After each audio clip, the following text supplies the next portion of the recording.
And so again, I just think St. Ignatius of Antioch is just a beautiful apostolic father. He gives us a great sort of bridge from the apostolic age to the post-apostolic age, giving us insight into what the apostles actually taught and what has been handed on to the church and what Christians have believed for 2,000 years.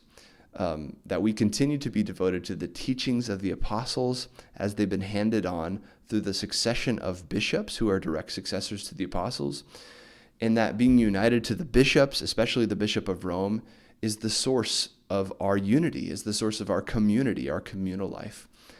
And that the Eucharist is the flesh and the blood of our Savior, Jesus Christ. As John says in John chapter 6, unless you eat the flesh of the Son of God and drink his blood, you have no life in you.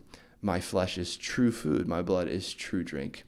And St. Ignatius understood this to be literally, and he understood Jesus to be speaking literally here as he received it from John the Apostle. And he continued to hand it on to his flock, and we've received it to our day as well. This is a direct teaching of the apostles. It's not a later accretion. And so I think St. Ignatius really demonstrates that clearly. So we're devoted to the teachings of the apostles, the communal life, the breaking of the bread, the Eucharist, which is the source and the summit of the Christian life, the source and summit, certainly, of all of our prayers. So let me just conclude with this question.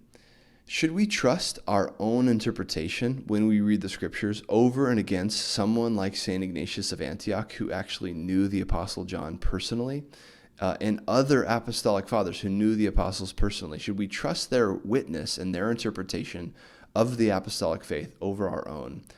To me, it seems just to make sense that if the people who knew the apostles personally, like St. Ignatius, they believed that the bishops were the direct successors to the apostles and that this was something divinely instituted by Jesus. They believed that the Eucharist was the flesh and the blood of our Savior, Jesus Christ. If they believed all of these Catholic doctrines, then maybe we should too.